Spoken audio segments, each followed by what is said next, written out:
35 years after his grandfather, Henry Hank Howe, bought the Prairie du Chien Courier in 1911, Bill Howe started his career at the newspaper. After just 3 years, he took over publishing, alongside his mother, grandmother, and brother.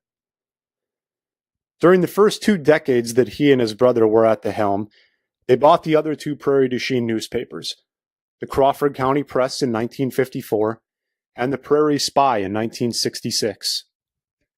Bill, who quickly became known as a hard-nosed journalist, dedicated his life to the Courier. He would pore over thick meeting packets, reading every last document in an effort to make sure the right questions were asked and his community was served. Ever since he was a young boy, Bill's dedication was clear. He'd fill his coaster wagon with issues of the newspaper and deliver them to the newspaper subscribers. It was during this time that he started to gain a tremendous amount of respect in the community. Bill's dedication to the residents of Prairie du Chien has always been paramount. As a member of the board of the local historical society, it's not uncommon for him to be called upon as a go-to resource. The capacity to connect his community to its history is one that he takes seriously.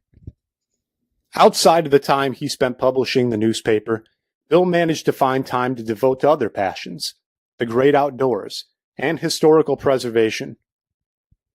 It was once said about the Howes that they feel each issue of the Courier Press is a personal letter to a heap of friends. Bill is evidence of that statement. Just take a ride with him around town, and he'll undoubtedly point out the properties that decades ago were an integral business in the community. He'll share details about the places where he once fished, hunted, and ice skated along the river.